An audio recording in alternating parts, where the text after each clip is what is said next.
Bonsoir à tous, bienvenue. Je vous donne les titres de ce samedi 23 janvier. 58e sommet ordinaire de la CEDEAO, le président Alassane Ouattara a pris part à la rencontre qui s'est déroulée par vidéoconférence. Le président du Ghana, président en exercice de la conférence, s'est félicité de la tenue de ces assises en dépit de la crise sanitaire actuelle. 4 dépouilles recouvertes du drapeau des Nations Unies, 4 corps de soldats ivoiriens tombés pour la paix. Le Premier ministre, ministre de la Défense de Côte d'Ivoire a accueilli à l'aéroport Félix Houphouët-Boigny d'Abidjan ces héros morts au champ d'honneur alors qu'ils étaient engagés à Bamako au sein de la MINUSMA. Dans le secteur du logement, le nouveau bail à usage d'habitation longtemps attendu est enfin disponible. Un document qui renferme des avantages autant pour le bailleur que pour le locataire. Il est officiellement présenté par le ministre de la Construction, du Logement et de l'Urbanisme. Et puis aux États-Unis d'Amérique, le procès en destitution de Donald Trump démarre dans la deuxième semaine de février. S'il est déclaré coupable, il deviendra inéligible alors qu'il n'a pas caché l'idée d'une nouvelle candidature à la présidentielle de 2024. Ajoutons à ce sommaire la page culture comme chaque samedi soir. Pensez-vous que la littérature peut être une thérapie face à la Covid-19? Jouerait-elle le rôle d'exutoire pour les auteurs et de source d'informations fiables pour le lecteur? Comment la pandémie est-elle perçue et même vécue dans les pays africains ou encore chez les Africains vivant hors du continent? Adélaïde Fassinou est avec nous pour répondre à toutes ces questions. Bonsoir Madame Fassinou. Bonsoir Madame Camara. Notre auteure de ce soir nous vient du Bénin. Elle est la coordinatrice de cette œuvre Regard croisé sur le coronavirus, le vécu individuel de 20 auteurs. C'est un ouvrage collectif donc. Nous en parlons tout à l'heure dans la page culture. On se retrouve tout de suite après le point de l'actualité. Adélaïde Fassinou. Merci Madame. À tout de suite. Le président Alassane Ouattara a donc pris part ce samedi au 58e sommet ordinaire de la CEDEAO. La rencontre s'est déroulée par vidéoconférence. Le président ghanéen Nana Akufo, président en exercice de la conférence des chefs d'État et de gouvernement de la communauté, s'est félicité de la tenue de ces assises en saluant la participation de ses pairs à la rencontre. Il a rappelé l'urgence d'agir pour adresser la question de la crise sanitaire liée à la Covid-19. La Côte d'Ivoire est en deuil. Les dépouilles de 4 casques bleus ivoiriens morts en mission de l'ONU au Mali sont arrivées à Abidjan hier vendredi. Ils ont été accueillis par le Premier ministre Ahmed Bakayoko à Boussanogo. C'est à bord d'un Antonov des Nations Unies que les corps des 4 casques bleus ivoiriens de la MINUSMA ont regagné Abidjan en provenance du Mali. Ils sont tombés le 13 janvier dernier dans une attaque perpétrée contre le bataillon ivoirien à Tombouctou. Pour les accueillir à la base du GATL, le Premier ministre, ministre de la Défense Ahmed Bakayoko. À ses côtés, les grands commandements. Ces 4 soldats tombés au Mali sont portés ici par leurs frères d'armes. Moment de grandes émotions pour leurs familles respectives, à la vue de leurs enfants, époux, frères et neveux.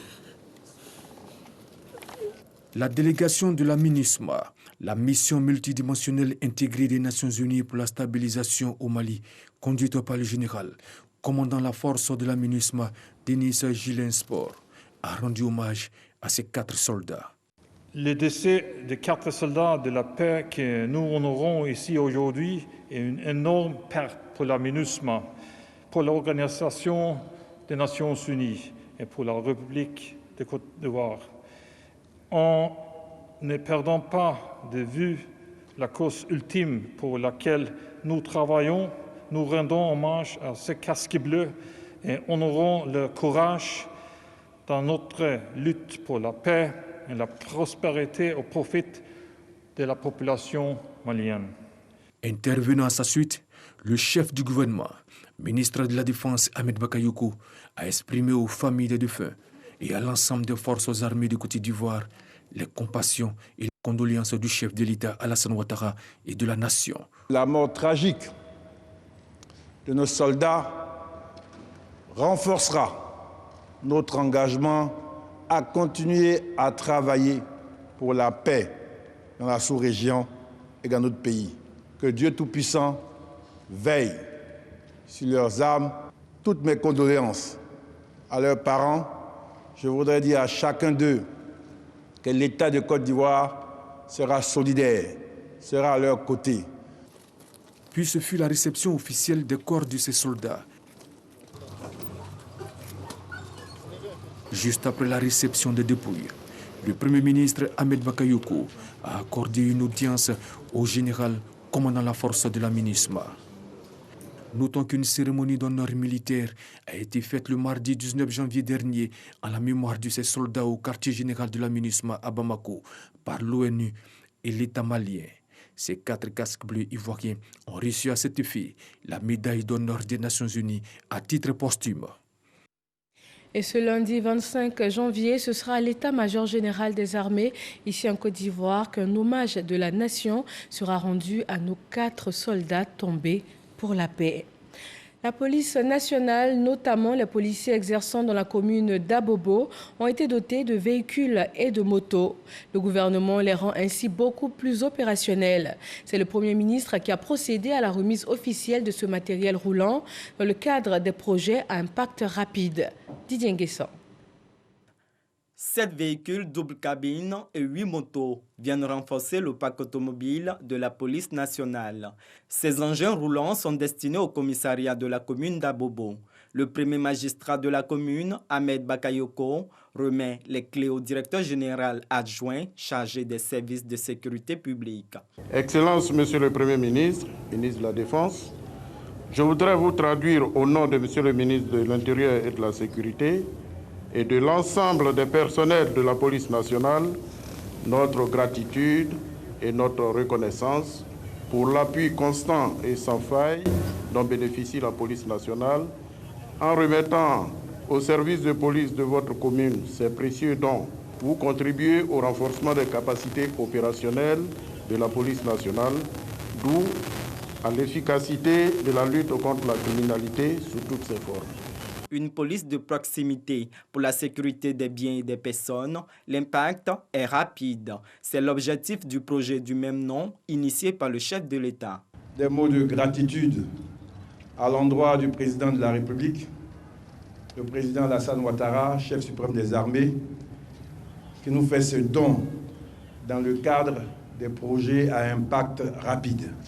7 véhicules et 8 motos pour renforcer vos capacités. Je lui dis un grand merci et je voudrais vous demander de traduire à l'ensemble de vos hommes sur le terrain nos félicitations.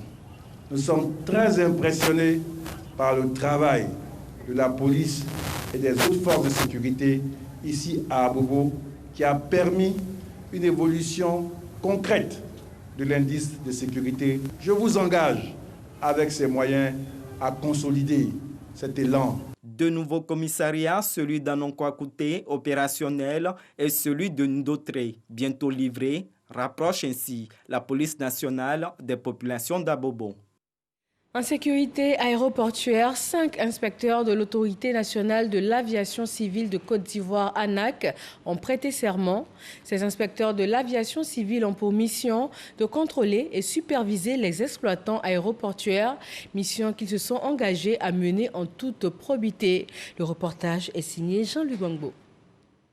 Patrice Kra, Abraham Kouakou, Ousmane Koné, Alphonse Kwasi et Marie-Chantal Ngoran.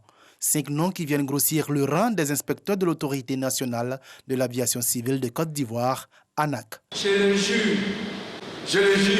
En prêtant serment devant le tribunal de première instance du plateau, ils s'engagent ainsi à mener avec probité leur mission, celle de contrôler et de superviser les exploitants aéroportuaires en vue de s'assurer du respect des normes de sécurité et de sûreté en matière d'aviation civile. Nous prenons la responsabilité devant l'État et devant notre direction de mener à bien les activités qui nous seront confiées. En même temps qu'à la joie, il y a aussi le sens de la responsabilité qui nous anime. Donc c'est de tâcher à notre niveau de faire le travail pour lequel la confiance a été placée en nous, avec probité, vraiment professionnalisme Nouveau défi à relever pour les impétrants, mais surtout une fierté pour le directeur général de l'ANAC qui a suivi avec intérêt cette prestation de serment. La prestation de serment est une étape importante. Elle marque une évolution de l'ANAC, une bonne évolution de l'ANAC, parce que les inspecteurs sont en fait le cœur de notre métier. La cérémonie de prestation de serment est une obligation réglementaire qu'impose la mission des inspecteurs de l'aviation civile. Ces 5 impétrants viennent porter à 43 le nombre total d'inspecteurs de l'ANAC. Leur rôle est d'autant plus important que le respect des normes reste primordial dans ce domaine assez sensible de la sécurité aéroportuaire. Et en matière de logement également, l'État a fixé des mesures d'encadrement, notamment le nouveau bail à usage d'habitation qui vient d'être officiellement lancé par le ministre de la Construction, du Logement et de l'Urbanisme. Cheikh Koné. D'un fil de sécurité en surimpression continue, avec des mini-lettres qui traversent verticalement l'extrême droite des 5 premières pages du document. C'est la nouvelle configuration du contrat de bail à usage d'habitation. Longtemps annoncé, cet important document est enfin disponible pour mettre fin aux multiples conflits entre locataires et propriétaires. Ce système va contribuer non seulement à la vulgarisation des textes régissant le loyer, mais aussi à la régulation d'une justice équitable entre les parties au contrat de bail. Ce contrat sécurisé de bail à usage d'habitation a un coût unique de 5 000 francs CFA l'unité et est vendu dans les librairies, les bureaux de poste, les mairies et autres. Pour l'association des consommateurs, c'est une grande avancée. Cependant, elle juge le coût d'achat élevé. Pour nous, le coût est vraiment élevé. Il va falloir revoir le coût du contrat. Et une grande sensibilisation, monsieur le ministre, s'impose. C'est le lancement aujourd'hui, mais comme ça se fait dans les autres ministères, il va falloir que nous ayons un temps vraiment de sensibilisation.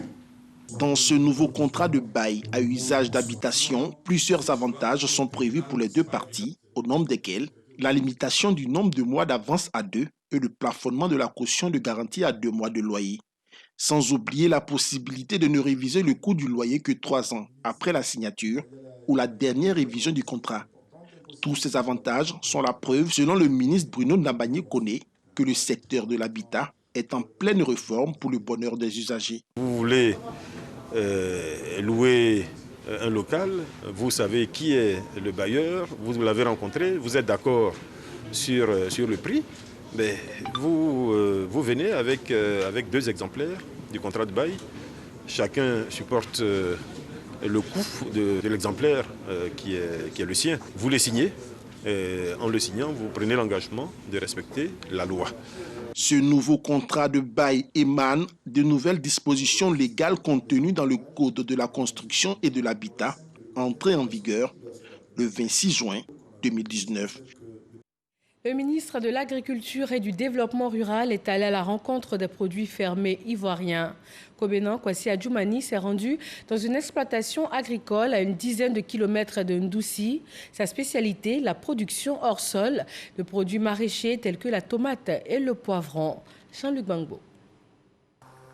C'est une belle découverte faite à Ndoussi par le ministre de l'Agriculture et du Développement rural.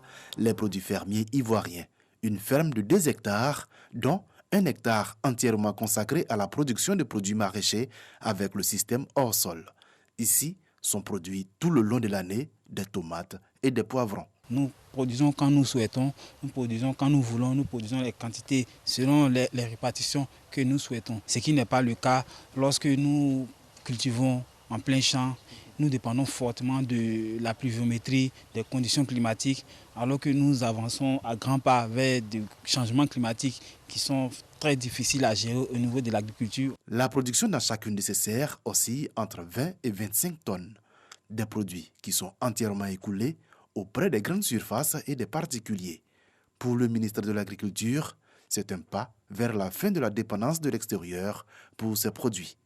Cette pratique développée en Côte d'Ivoire fait qu'on ne fait plus venir de la tomate cerise de l'extérieur parce que la tomate cerise n'était pas produite en Côte d'Ivoire.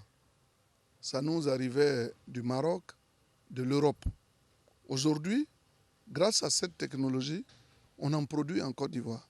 Une initiative qui nécessite, selon le ministre, un meilleur soutien de la part des établissements financiers et des banques. Notre agriculture ici n'est pas souvent soutenue par les banques.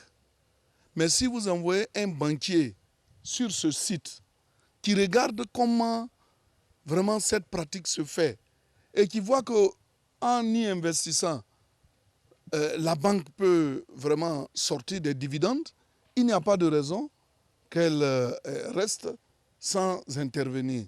Soutien des établissements financiers, mais également de l'État. Le ministre a promis la multiplication de telles initiatives.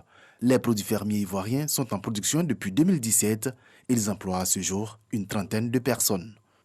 L'agriculture hors sol, une technologie d'avenir encouragée par la Côte d'Ivoire en quête d'autosuffisance alimentaire.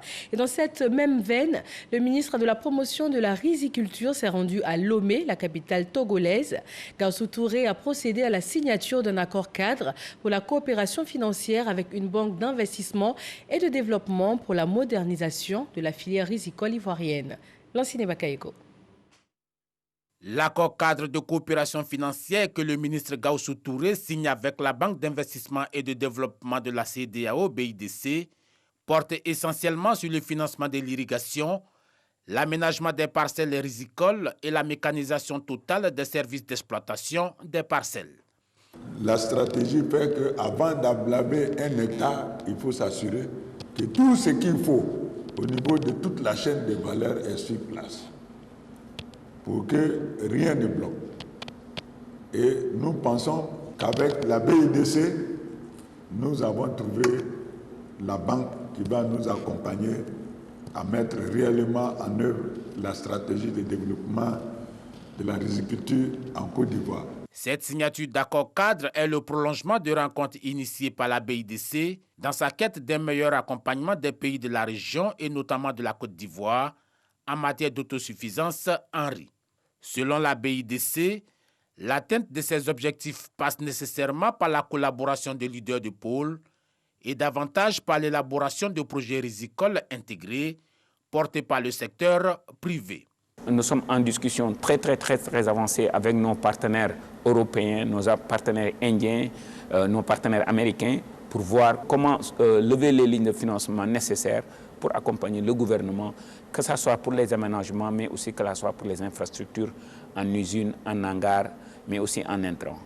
En marge de cette rencontre, le ministre Gaoussou Touré a été reçu en audience par son homologue togolais de l'agriculture, de l'élevage et du développement rural, Antoine Lepa Bebeni.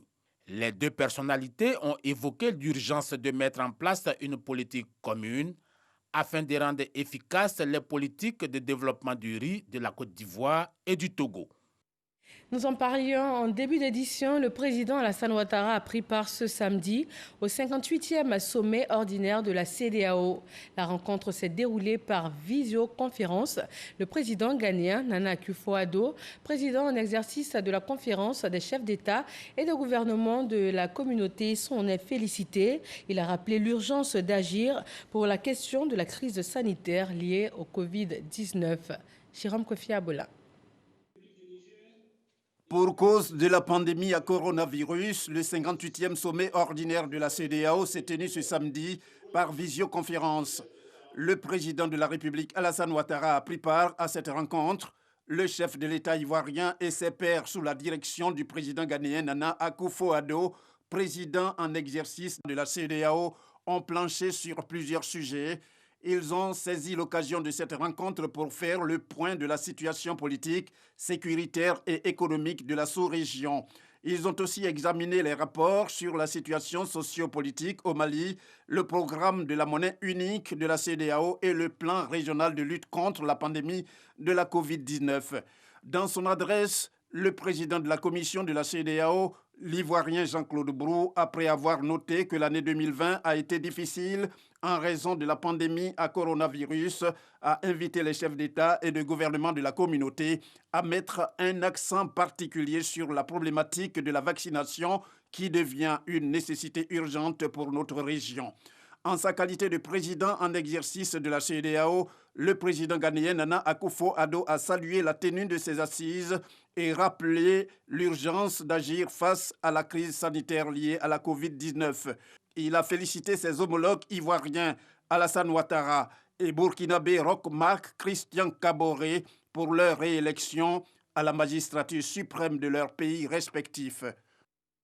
Le prix du patronat pour sa 5e édition a récompensé cette année 7 lauréats. Et au-delà du mérite reconnu, ils sont exhortés à être des chefs d'entreprise et à créer de l'emploi. Ils ont été distingués dans 3 catégories que nous fait découvrir Amadou Ouattara. Doté d'un montant de 10 millions de francs CFA, le prix spécial 2020 de la 5e édition du prix du patronat est décerné à Vierge Nguessan Haïtien pour son projet intitulé « La formalisation du secteur informel par la vulgarisation et la maîtrise des cycles des mécanismes de financement des marchés ». Avec lui, 6 autres lauréats qui ont reçu dans leur catégorie chacun un prix d'encouragement et un premier prix, dont l'un est revenu à Yaoungoran, enseignant-chercheur pour ses travaux relatifs à l'application du solaire thermique sur les procédés de séchage, fermentation de fèves de cacao pour améliorer leur qualité commerciale. Merci de nous encourager à travers ces prix à comprendre que la recherche est dynamique et que nous devons continuer à travailler. Initié depuis 2013, le prix du patronat de la Confédération générale des entreprises de Côte d'Ivoire a pu distinguer 35 lauréats. En instituant ce prix, le patronat entendait, entre autres, contribuer à la promotion des chercheurs, inventeurs et innovateurs, mais surtout, voir transformer les résultats de la recherche en opportunités d'affaires. Le ministre de l'Enseignement supérieur et de la Recherche scientifique félicite les lauréats et réaffirme l'intérêt que le gouvernement porte à la reconnaissance des valeurs, surtout dans l'innovation. L'innovation constitue un enjeu stratégique. C'est la condition de la croissance, de la création d'emplois et de richesses, mais également de l'amélioration de notre bien-être. La dynamisation de l'innovation est donc une priorité absolue pour notre département ministériel. Alors, comment ne pas célébrer l'excellence dans l'innovation technologique de façon générale et en particulier dans l'innovation liée à l'environnement, l'agriculture, les nouvelles technologies dans l'éducation et la biotechnologie, qui sont les 4 domaines retenus pour l'attribution de ce prix. 13 candidats ont postulé pour cette 5e édition du prix du patronat. Les 7 lauréats retenus sont répartis avec une enveloppe globale de 31 millions de francs CFA. Dans les régions du Hambol et du Tchologo, le Cercle ivoirien de réflexion et d'action pour le développement a apporté son appui à des personnes en situation de handicap. Il a été question dans un premier temps de renforcer leur mobilité, notamment par des vélos, des cannes anglaises et aussi des béquilles. Des centres de santé de ces localités ont également été équipés en matériel médical. Soro Corona. Début heureux de l'année 2021 pour les personnes en situation de handicap des régions du Hambol et du Tchologo. Ces personnes à mobilité réduite voient leurs moyens de déplacement renforcés. Des vélos, des cannes anglaises et des béquilles distribués aux organisations des personnes vivant avec handicap. Quand on n'a rien, on n'a pas de fauteuil ni de béquilles. Bon, en tout cas, c'est très difficile de se déplacer. Donc vraiment, je tiens à remercier le CIRAD. Tous ceux qui se déplacent aussi avec les cannes anglaises. Ce n'est pas du tout évident. Donc, nous avons des cannes traditionnelles, donc confectionnées par les artisans. On se déplace avec ça. C'est une action du Cercle ivoirien de réflexion et d'action pour le développement CIRAD. Cette organisation non gouvernementale se veut le creuset de l'action humanitaire et sociale en Côte d'Ivoire. D'où le choix de cette frange de la population pour le lancement de ses activités au titre de l'année 2021. Une personne âgée qui a même coulé des larmes. Et beaucoup de gens ont coulé les larmes. Des gens qui n'ont plus leurs pieds, qui rampent, qui n'ont plus leurs pieds. Nous avons pensé que cette frange de la population a besoin d'aide. Ces dons sont faits au cours de l'installation des coordinations régionales du CIRAD. Dans le handball, ma priorité sera axée sur les femmes et la jeunesse. Je vais déjà organiser les femmes dans chaque département, de sorte que chaque groupe prépare les projets et puis qu'on puisse les présenter sur la table du président du CIRAD. Le Cercle ivoirien de réflexion et d'action pour le développement a étendu sa toile de générosité au centre de santé ruraux des 2 régions visitées.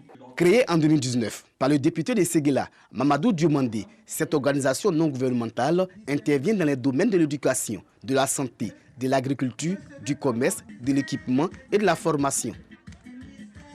En communication, le Cénacle des journalistes seniors de Côte d'Ivoire a une rencontre avec le ministre de la Communication et des Médias. Ces anciens professionnels de l'information ont échangé avec le ministre Sidi Touré, notamment sur les valeurs qu'il se donne pour mission de prôner, avec un point d'honneur sur l'éthique et la déontologie. Didier Nguessan. C'est la dernière année des associations dans le milieu des médias ivoiriens. Les membres entendent promouvoir, entre autres, les valeurs d'éthique et de déontologie et entretenir les liens d'amitié et de solidarité entre eux. Ils sont reçus par le ministre de la Communication et des Médias. Les journalistes contribuent par leur production à renforcer la démocratie. Ce rôle sensible peut entraîner des dérives.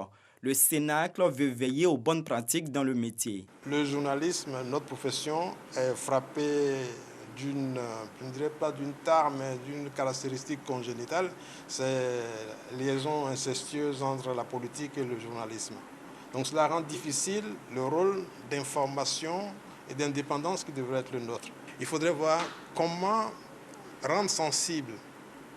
rendre nos jeunes confrères sensibles à la question de l'indépendance, du professionnalisme, de l'éthique et de la déontologie, pour voir comment forger un métier qui soit respectable. Sidi Timoko Touré se félicite de cette initiative. Il est bon que souvent les référents historiques reviennent à la charge pour rappeler les rudiments de l'art à l'attention de cette nouvelle génération qui souvent se laisse aller.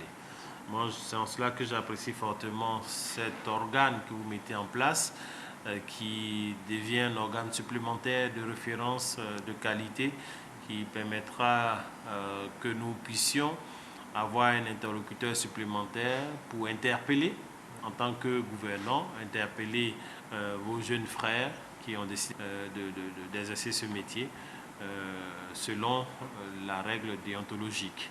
Le Cercle des journalistes seniors de Côte d'Ivoire compte une centaine de membres. Et les valeurs prônées par ces seniors sont également mises en avant par le prix Ebony, une distinction annuelle des meilleurs journalistes de Côte d'Ivoire. Le Super Ebony sera d'ailleurs connu ce soir à Yamoussoukro. Pour l'occasion, la presse ivoirienne s'y est donné rendez-vous ce week-end. Et revenons sur l'ouverture des travaux avec Godefroy Okambawa et Franck Wadio.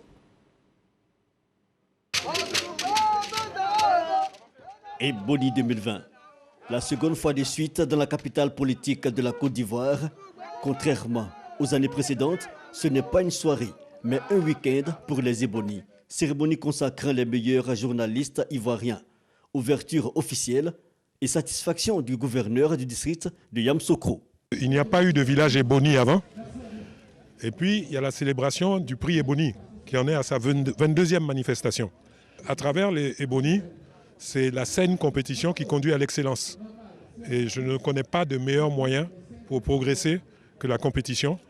Je ne connais pas de meilleur moyen de se développer que l'excellence. 3 jours pour l'Union nationale des journalistes de Côte d'Ivoire pour réfléchir, mais aussi mener des activités récréatives, source d'émulation, mais aussi de motivation. C'est une très très bonne chose.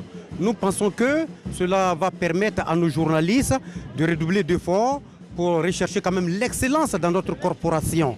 C'est un honneur véritable pour nous d'y participer parce qu'on voit tous les grands journalistes, les journalistes de renom. Et cela est notre objectif, cela est notre ambition, faire carrière dans le journalisme et pourquoi pas devenir nous aussi prix Ebony dans les années à venir. Le thème de l'édition 2020 est évocateur. Chaque année, à Ebony, on utilise un thème. Et cette année, c'est le thème quel journalisme pour une Côte d'Ivoire assemblée. On constate que ce thème-là n'est pas vraiment développé, n'est pas disséqué. Il est juste introduit dans le discours du président en quelques lignes. On s'est rendu compte que c'est une insuffisance qu'il fallait corriger. Et comment la corriger? Il fallait commencer d'abord par un panel, par une conférence publique animée par nos maîtres, des experts, pour discuter autour de la question, autour vraiment de cette problématique-là, qui est quel journalisme pour une Côte d'Ivoire assemblée. En somme, une presse responsable et non partisane, une volonté exprimée et sujet à échange lors du panel, le premier du genre réunissant professionnels de la presse en deuxième temps fort de la journée. Rappelons que la soirée du samedi aura pour point d'orgue la cérémonie de distinction et de célébration du meilleur journaliste de l'année. Cérémonie de distinction qui aura lieu donc tout à l'heure. En sport football, CHAN 2021, le duel entre la Zambie et la Guinée pour la deuxième journée du groupe D n'a pas connu de vainqueur. Un but pour la Zambie et un but pour la Guinée. Patrick Dadier. Annoncé comme le choc de la poule D, le match Zambie-Guinée a tenu toutes ses promesses. C'est la Zambie en orange et noir qui donne le signal avec cette grosse frayeur dans le camp guinéen à la 3e minute. Le Sili national réagit quelques minutes plus tard lorsque Karitala reprend bien le retrait de son coéquipier, mais le ballon est stoppé par le portier Alan Chiboué. Toujours menaçant, à la 42e minute, les Chipolopolo, sur une balle arrêtée, manquent d'ouvrir la marque, ni tété la baraka de Moussa Kamara, obligé de sortir le grand jeu pour garder sa cage inviolée et permettre à son équipe d'aller à la récréation avec le score de 0-0. Revenu des vestiaires très déterminé, le Sili national va ouvrir le score à la 58e minute avec le but plein d'opportunisme de Victor Kanta Badouno. Après ce but concédé, les Chipolopolo vont se créer pas mal d'occasions de but. Ils sont finalement récompensés de leurs efforts à 2 minutes de la fin du temps réglementaire. Avec ce score d'un but partout, Zambiens et Guinéens restent leaders du groupe D. Ces deux nations attendront mercredi à la faveur de leur 3e match afin de pouvoir valider leur ticket pour les quarts de finale. Le coronavirus, les chiffres sont en hausse en ce moment. Tout le monde est concerné. Les autorités, les médecins invitent chacun à respecter les mesures barrières. Et les écrivains n'ont pas voulu rester en marge de cette lutte contre le coronavirus. Armés de leurs plumes, ils luttent aussi contre ce mal avec des mots et un vécu propre à eux. Nous recevons pour cela ce soir Adélaïde Fassinou. Elle a été enseignante de littérature dans son pays, le Bénin. Elle est aujourd'hui auteure de plusieurs œuvres et c'est la dernière en date qui nous intéresse ce soir. Regard croisé sur le coronavirus. Rebonsoir Madame Fassinou. Bonsoir Madame Camara. Nous allons suivre ensemble le décryptage que Franck Quadio a bien voulu faire de cette œuvre et on se retrouve tout de suite après pour échanger. 20 auteurs, un angle de réflexion, le coronavirus, ou plus précisément, regard croisé sur le coronavirus. Des auteurs qui expriment leur vécu, des témoins vivants et vivaces donc, qui ont su relever cette guerre contre l'ennemi invisible, un ennemi qui défie la science et les consciences, ce qui n'est pas loin de ruiner l'âme. Des auteurs venus d'horizons divers qui relèvent les différentes étapes et la distance établie au fur et à mesure entre le continent africain et la pandémie. L'Afrique, une terre à pandémie, qui aura su d'une certaine façon éviter l'apocalypse prédit par quelques scientifiques. C'est du moins une partie de l'opinion de quelques auteurs. Désormais, le thème crise se décline en 3 formes, celle sanitaire, l'économique et le social. Belle chose est certaine, les regards sont désormais tournés vers la recherche qui parle aujourd'hui de vaccins. Eh bien, attendons de voir. Mais le collectif d'auteurs, lui, ne baissera pas la plume. Le monde va mal. De la Chine, il envahit le monde. Il court dans tous les sens. 253 pages et des sensibilités différentes. Le Ghana, le Bénin, le Togo, le Canada, le Nigeria, l'Allemagne, entre autres, et la Côte d'Ivoire avec le docteur Ngolo Aboudo Soro. Des auteurs différents, donc des opinions différentes sur, par exemple, la solidarité mondiale, les violences conjugales, les affres du confinement. Regard croisé sur le coronavirus, le vécu individuel de 20 auteurs, l'essai est placé sous la coordination d'Adélaïde Fassinou, présidente de l'association Plume Amazon. Donc notre invité ce soir, merci Franck Quadio pour ce décryptage. Nous en aborderons les différents points. Dites-nous tout de suite, Madame Fassinou, on a envie de savoir qu'est-ce qui a motivé la rédaction d'un tel livre?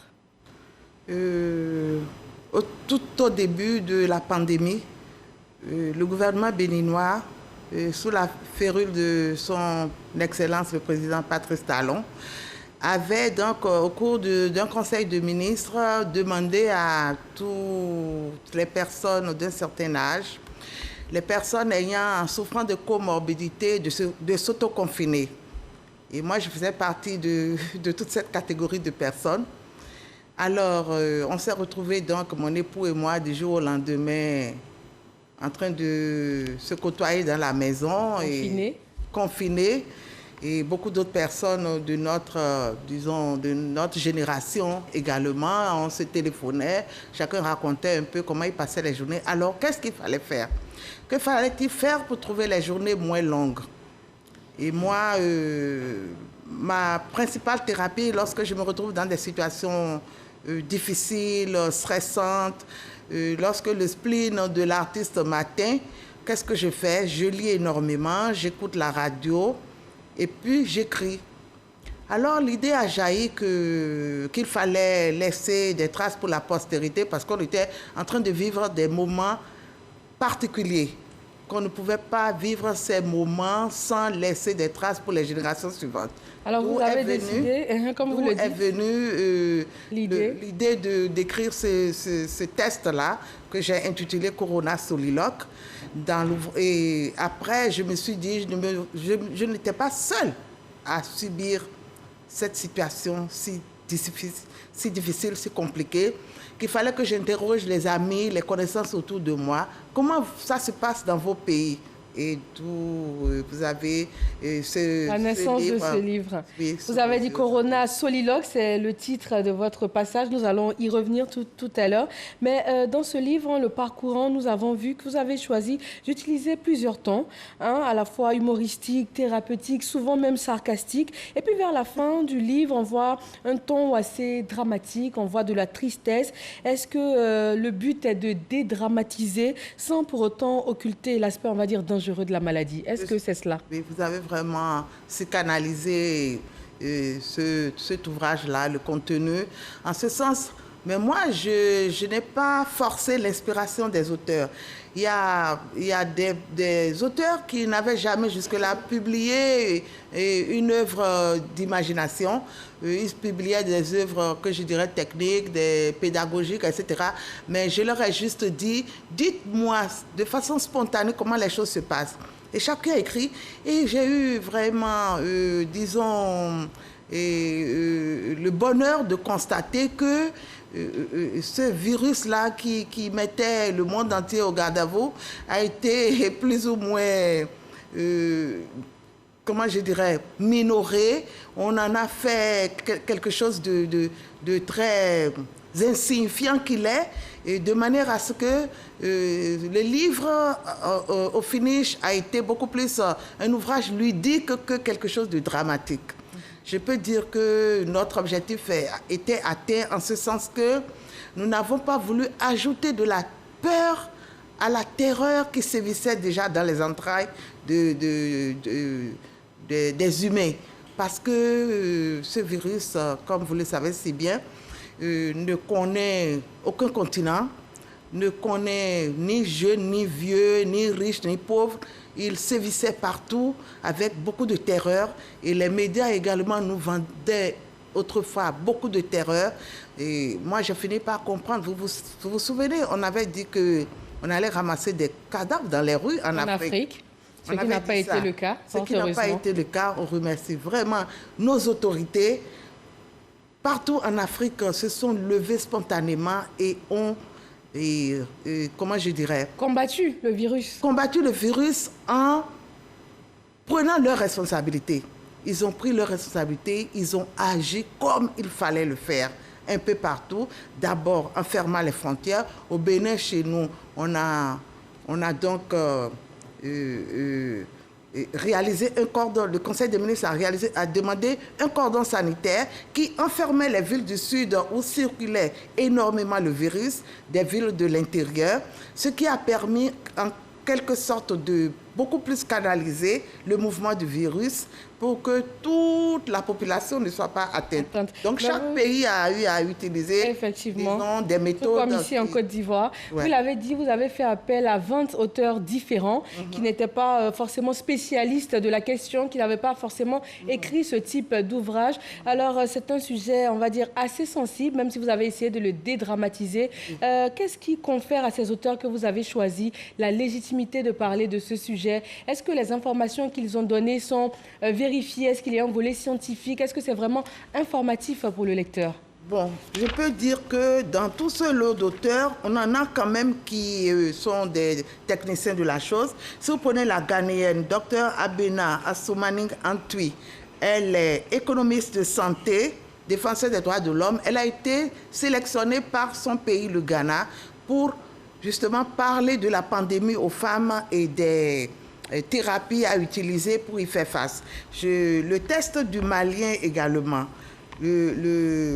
Le professeur Kessile parle de la pandémie sous un aspect scientifique et présente également des thérapies propres au Mali.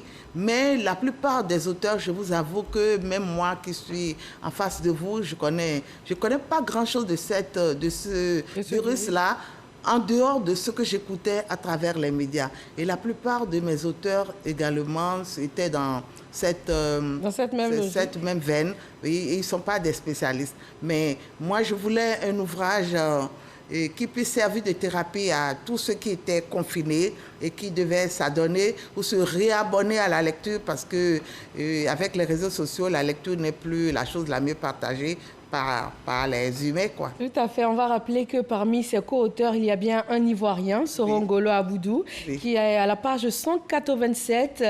Il a écrit à propos du liberticide coronavirus. Tout à fait. Et ce qui nous amène encore à la page 123.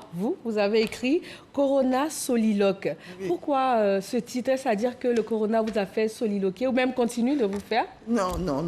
Là, depuis que, disons, les temps de grandes émotions sont passés, ce n'est pas que j'ai baissé la garde, mais disons que j'ai quand même,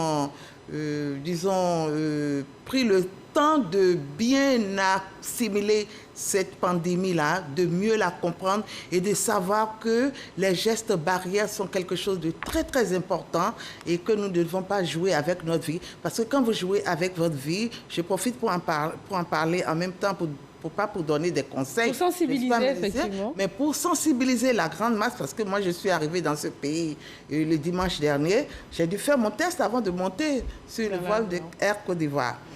Mais j'ai constaté que dans les rues ici, beaucoup marchent sans le masque, ce qui ne se fait pas chez moi. Ce n'est pas que je dis que les Béninois sont trop disciplinés, mais on veillerait à ce que quand même vous sortez même, vous marchez et vous regardez même des sorties d'université, de lycée, de collège, et les jeunes gens marchent sans masque. D'où l'importance de continuer de sensibiliser, avec notamment ce genre d'ouvrage. Même d'utiliser la coercition. Parce que je vous assure tout que chez nous, et quand vous ne portez pas votre masque... Nous vous rassurons, cela est bel et bien en cours. Les dernières mesures du Conseil national de sécurité, on en parlait. Cela est en cours. Nous revenons donc à votre œuvre, à la page 123. Vous commencez par « J'ai changé, j'ai beaucoup changé grâce au coronavirus ». C'est quoi ce changement? Et moi et tout le monde, autant que nous sommes, on a constaté que ce virus-là nous amène à retourner vers les valeurs, je ne dirais pas ancestrales, mais traditionnelles. La famille, l'amour pour les autres, la convivialité, le communautarisme, tenir compte de l'humain plus que des valeurs marchandes, parce que le tout économique, on court après l'argent.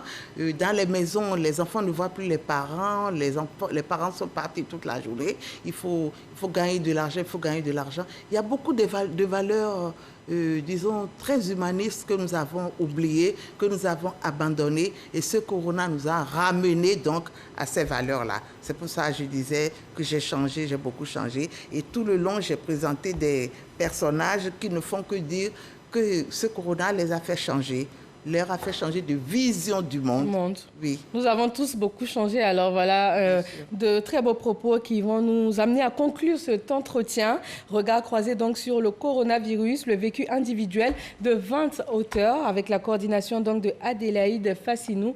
Merci beaucoup d'être passé sur notre plateau. Ce fut un plaisir. Merci. C'est moi qui vous remercie pour cet honneur-là. Je vous en prie. Nous allons terminer ce point de l'actualité aux États-Unis. Le Sénat va entamer le procès en destitution l'investiture de Donald Trump dans la deuxième semaine de février. Donald Trump est accusé d'avoir encouragé ses partisans à se lancer à l'assaut du Capitole le 6 janvier dernier, au moment même où les élus du Congrès certifiaient la victoire de Joe Biden à la présidentielle.